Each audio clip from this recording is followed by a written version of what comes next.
Hello everybody, I am Raihan Pradhan from Mahatma Gandhi Youth Modern Education Center. আমি আবারও উপস্থিত হয়েছি আপনাদের সবার অনুরোধে, সবার রিকোয়েস্টে। অনেকে আপনারা আমাকে বলেছেন যে কিভাবে আমরা কম্পিউটারটি সেটিং করব, সেই বিষয়টি যদি আপনি স্যার একটু বলেন।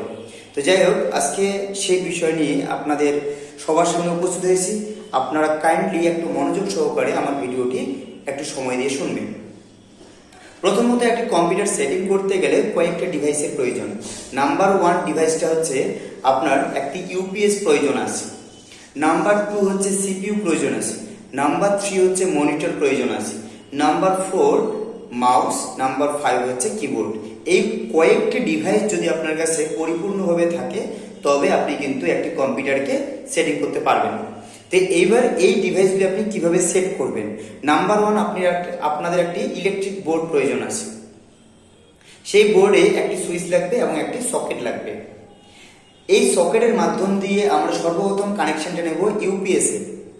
ইউপিএস কাকে বলা হয় সেটাও একটু জাস্ট নর্মালি বলে দেই। ইউপিএস হচ্ছে আনইন্টারাপ্টেড পাওয়ার সাপ্লাই, যেটির মাধ্যম দ্বারা কম্পিউটারের পাওয়ারটিকে ব্যাকআপ করা হয়।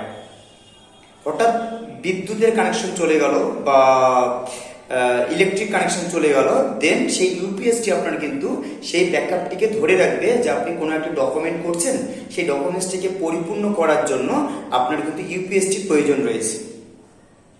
Number 2 CPU. এবার করবেন কি, সুইচ বোর্ডে যে সকেট রয়েছে সেখান থেকে কানেকশনটা আপনি নেবেন ইউপিএস এ। ইউপিএস থেকে একটি কানেকশন নেবেন আপনার সিপিইউতে, আরেকটি কানেকশন নেবেন আপনি মনিটরে। তাহলে দুটি ডিভাইসের কানেকশন হয়ে গেল।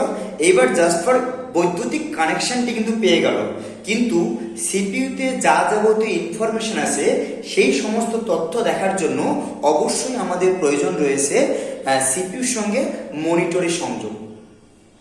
যদি সিপিইউর সঙ্গে মনিটরের সংযোগ থাকে তবে আপনারা দেখতে পাবেন যে আপনার সিপিইউতে কত ধরনের তথ্য বা ইনফরমেশন রয়েছে। তো যাই হোক, সিপিইউর সঙ্গে আমরা মনিটরে কানেকশন করে নিলাম। এবার মনিটর বিষয়টি সেটিও একটু জাস্ট বলে নেই। মনিটর হচ্ছে এমন একটি ডিভাইস, যেই ডিভাইসটির মাধ্যম দিয়ে আমরা সমস্ত রকম তথ্যকে জাস্ট ফর দেখি বা ফলো আপ করি। দেন সিপিইউতে চলে যাই। সিপিইউকে বলা হয় সেন্ট্রাল প্রসেসিং ইউনিট, যাকে বলা হয় কম্পিউটারের ব্রেন অথবা কম্পিউটারের মস্তিষ্ক অথবা কম্পিউটারের কেন্দ্রবিন্দু। তাহলে সিপিইউর সঙ্গে আমরা মনিটরে কানেকশন করে নিলাম। দেন এই ডিভাইসগুলিকে পরিচালনা করার জন্য আমাদের অবশ্যই প্রয়োজন রয়েছে মাউস এবং কিবোর্ড, যেই ডিভাইসগুলির মাধ্যম দিয়ে আমরা কম্পিউটারটিকে পরিচালনা করব। এবং এই যে কম্পিউটারটি যে রয়েছে, কম্পিউটারটিকে কিন্তু আমরা হিউম্যানের সঙ্গে মানে মানুষের সঙ্গে কিন্তু সম্পূর্ণরূপে কম্পেয়ার করতে পারি।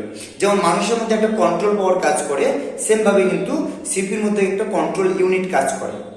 যেরকমভাবে কম্পিউটারের সিপিইউতে সমস্ত রকম তথ্যকে আমরা মেমোরির মধ্যে সংরক্ষণ করে রাখি, সেমভাবে কিন্তু আমাদের যে মস্তিষ্ক রয়েছে সেখানে কিন্তু আমরা বিভিন্ন ধরনের তথ্যকে আমরা কি করি, স্টোর করি বা সংরক্ষণ করে রাখি। তাহলে বোঝা গেল যে আপনারা কিভাবে একটি কম্পিউটারকে সেট করবেন।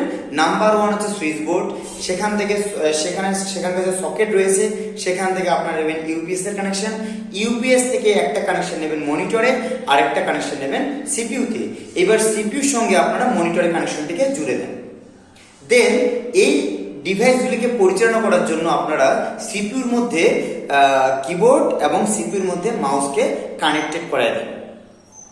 তারপরে দেখুন আপনাদের ডিভাইসটি সম্পূর্ণরূপে পরিচালনা হচ্ছে। এইবার আরেকটা জিনিস বলে দেই। এবার সাপোজ আপনারা কোনো একটা ডকুমেন্টসকে প্রিন্ট করবেন, সেই ক্ষেত্রে কিন্তু আপনার এক্সটার্নাল একটা প্রিন্টার প্রয়োজন আছে, এক্সটার্নাল ডিভাইস যেটাকে বলা হয়।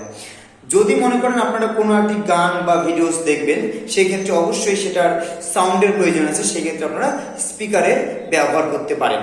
সেটাও এক্সটার্নাল ডিভাইস হিসেবে আপনারা নিতে পারেন। তারপর যদি ডকুমেন্ট স্ক্যান করতে চান সেই ক্ষেত্রে আপনারা স্ক্যানারের প্রয়োগ করতে পারেন। তো যাই হোক, বোঝা গেল আপনাদের বিষয়টি। যদি আপনাদের এই বিষয়টি আমি সঠিক মতো আপনাদের তথ্যটি প্রদান করতে পারি, আপনারা অবশ্যই ভিডিওটিকে লাইক, কমেন্ট এবং শেয়ার করে সবার মধ্যে জানিয়ে দিন, ছড়িয়ে দিন, যাতে আপনারাও কম্পিউটারটি অন করার সঠিক সিস্টেমটি জানতে পারেন, আপনার নিয়ারেস্ট যে প্রতিবেশী বা আপনার নিয়ারেস্ট যে বন্ধু বান্ধব রয়েছে তারা যেন সিস্টেমটি জানতে পারে, আমরা যেন আদার্স কারো কাছ থেকে যেন সেরকম হেল্প নিতে না চাই, নিজেরা যেন কম্পিউটার অন অফের প্রসেসটা করতে পারি। যাই হোক, আবারও দেখা হবে নতুন আরও একটা ভিডিও নিয়ে। নমস্কার।